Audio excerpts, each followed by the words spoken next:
que je peux danser pour l'intro? Non! Oh. Allô tout le monde, j'espère que vous allez bien. Aujourd'hui, on se retrouve dans une vidéo qui est un peu différente de ce que je fais habituellement, mais ça faisait vraiment longtemps que je voulais vous en parler et c'est sur l'adolescence.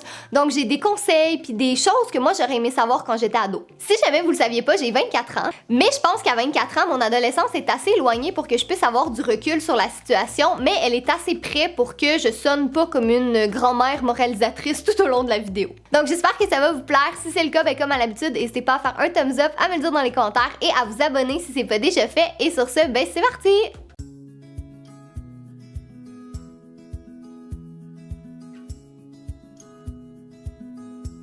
Donc juste avant de commencer la vidéo, je voulais vous montrer des photos de moi quand j'étais ado. Donc j'avais 13 ou 14 ans, ça fait environ 10 ans de ça. Mais oui, j'avais teint mes cheveux en brun à l'époque. Donc je voulais, pour bien commencer, je voulais que vous puissiez voir un peu de quoi j'avais l'air. Puis oubliez pas, c'est pas la même époque. Il y a 10 ans, on n'avait pas de réseaux sociaux comme aujourd'hui. On avait comme Skyrock.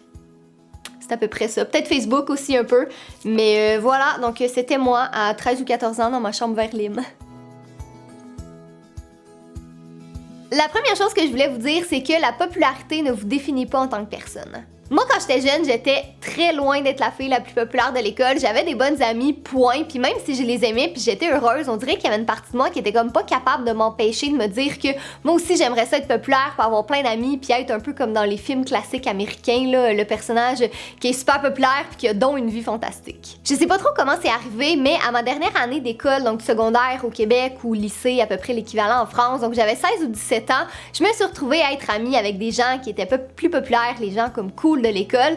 Puis pour être 100% honnête avec vous, j'ai réalisé pas mal de choses de ça. Donc oui, j'avais l'impression de vivre un peu le rêve, donc j'étais invitée dans plus de parties, j'allais à plus d'endroits, j'avais vraiment l'impression de faire partie de la gang. Mais après, j'ai réalisé que j'étais pas plus heureuse, je me sentais pas plus accomplie en tant que personne, j'avais pas l'impression d'avoir réussi quelque chose, puis surtout, je sentais pas que j'étais à ma place avec ces gens-là. C'était pas des mauvaises personnes, loin de là, mais c'était pas des gens sur qui je pouvais compter, contrairement à mes autres amis que j'avais. Puis là, je dis pas qu'avoir plein d'amis, c'est pas bien, absolument pas, c'est juste pour vous dire de pas envier les gens. Vous êtes mieux d'avoir 2 très bons amis que d'avoir peut-être 40 amis, mais que vous sentez qu'ils sont pas nécessairement là pour vous. Puis moi, c'est exactement ça que j'ai réalisé. Je vais être honnête avec vous, je n'étais pas aussi très populaire à l'école. En fait, c'était moi le gros nerd. Donc, c'est ça. J'étais le nerd. C'est la vie. Et regarde aujourd'hui, je suis encore un nerd. Mais, cool. La pire chose qu'on fait tous, c'est de se comparer aux autres. Le problème avec ça, c'est que souvent on se compare sur des points qu'on peut absolument pas changer, comme notre apparence physique, situation familiale, situation économique, aptitude, expérience de vie. Tu sais, on dirait que tous les aspects de notre vie sont bons pour se comparer. Ça sert à rien parce que tout le monde est fait différemment, tout le monde vit sa vie différemment, tout le monde fait les choses sur son propre temps, on évolue tous d'une manière différente, puis on fait les choses à notre rythme. Il y a pas personne qui est plus avancé qu'un autre ou qui est moins avancé qu'un autre, on ne peut pas se comparer sur aucun aspect de la vie. Dites-vous aussi que la majorité des gens à qui vous enviez quelque chose, eux aussi envient d'autres choses à d'autres personnes. Il y a personne qui a une vie parfaite, tout le monde a des problèmes, tout le monde a des choses qu'ils aiment pas chez eux, puis malgré ce que vous voyez sur les réseaux sociaux, que tout le monde semble donc bien vouloir faire croire qu'il y a une vie parfaite, c'est pas le cas. Alors moi, je ne me compare qu'à une seule personne, et c'est le miroir, car je ne veux que cette personne ne soit meilleure l'un que l'autre. Je voulais faire quelque chose qui était moyennement haut de gamme, mais c'est le seul livre qu'on avait parce que Catherine aime les chats. Mais oui, c'est ça. Comparez-vous à vous-même. Soyez meilleur que le vous de hier. Oh, je vais faire plein de quotes vraiment cute pour Tumblr. C'est super important de vous entourer des bonnes personnes.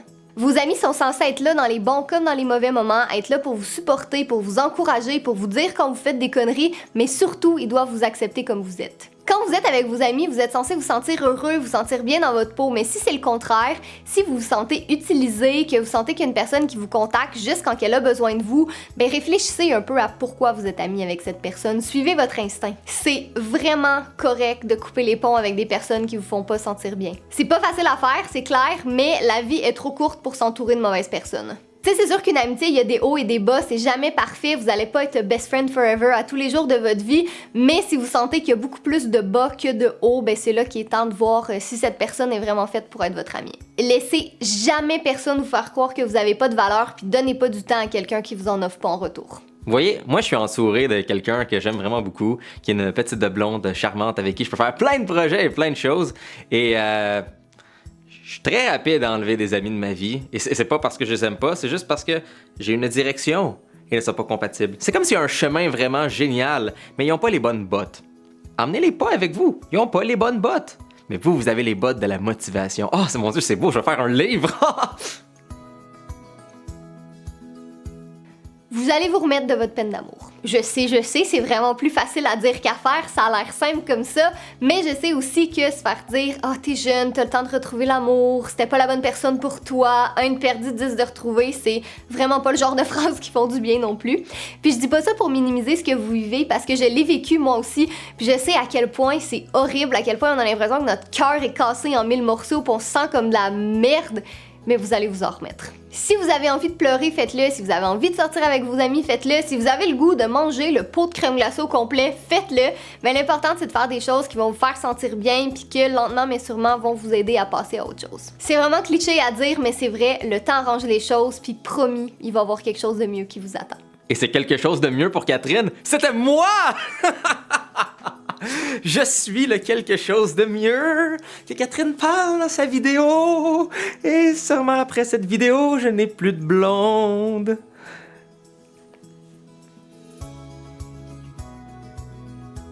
C'est pas grave de pas être bon dans tout à l'école. À quel point on se met de la pression sur le plan scolaire, là, ça a aucun sens. C'est frustrant parce qu'on dirait que pour réussir, il faut vraiment être doué dans toutes les matières quand c'est vraiment pas ça, parce qu'on a toutes nos forces, on a toutes nos faiblesses, on a toutes des aptitudes différentes, puis c'est vraiment correct comme ça. Moi, je vous l'ai souvent dit, mais les mathématiques, c'était ma pire phobie, j'étais vraiment pas douée, puis je pense en fait que j'en fais encore des cauchemars aujourd'hui, mais j'avais aucun talent en maths, puis malgré le fait que je me forçais puis que j'essayais vraiment, ça fonctionnait pas. Puis il y a plein de professeurs qui ont essayé de me faire sentir coupable puis de me dire que c'était pas normal que je réussisse pas, puis je me sentais mal, je me sentais comme une moins que rien parce que je pensais que j'allais réussir absolument rien dans la vie si je réussissais pas en maths, mais j'oubliais que j'avais d'autres aptitudes ailleurs. Moi, j'aimais beaucoup les langues, j'aimais beaucoup la communication, mais j'étais vraiment que concentrée sur les maths, puis je pensais que j'allais ruiner ma vie parce que j'étais pas douée. Mettez-vous pas trop de pression dans la vie, c'est pas grave. Je veux dire, moi aujourd'hui, autre que pour les trucs de base, j'utilise pratiquement pas de mathématiques puis j'ai zéro l'impression d'avoir gâché ma vie. Le jour où j'ai compris que c'était correct de pas être bon dans tout, c'est là que ma vie a vraiment été plus simple. Pour les gens qui sont au Québec, j'ai eu une cotère de 9 au cégep. Pour les gens qui sont pas au Québec, ça veut dire que je suis à chier à l'école. En bon français, je vais vous donner un meilleur exemple. J'étais pas très bon en mathématiques et je suis quelqu'un qui fait de la programmation, incluant des programmations de jeux vidéo. Donc, hey! Selon l'école, je suis pas bon. Selon le reste, je suis quand même correct. Faites attention à ce que vous publiez sur Internet. Bon, là, c'est sûr que mon discours change un peu entre 2008 quand j'étais ado puis 2018 aujourd'hui parce que c'est vraiment pas la même chose, mais quelque chose qui a pas changé, c'est que quand vous publiez sur quelque chose sur Internet, ça y reste. Vous avez beau supprimer la photo ou supprimer votre texte, il y a toujours des traces qui vont rester à quelque part et il y a beaucoup de chances que quelqu'un l'ait sauvegardé dans son ordinateur. Avant de publier une photo, vous devriez toujours vous demander est-ce que vous seriez à l'aise de prendre cette photo et d'aller la montrer à un vieux monsieur assis dans un parc. Si la réponse c'est non, mais vous devriez pas la publier parce que le monsieur, il a pas besoin de votre permission pour aller voir la photo. Elle est sur Internet, il y a accès, puis c'est la même chose pour vos profs, vos parents, des membres de votre famille, des gens mal intentionnés, n'importe qui peut aller la voir. Aussi, si vous passez par l'idée d'envoyer des photos de vous pas vraiment habillés, des nudes, à quelqu'un via une application qui supprime les photos comme Snapchat, non.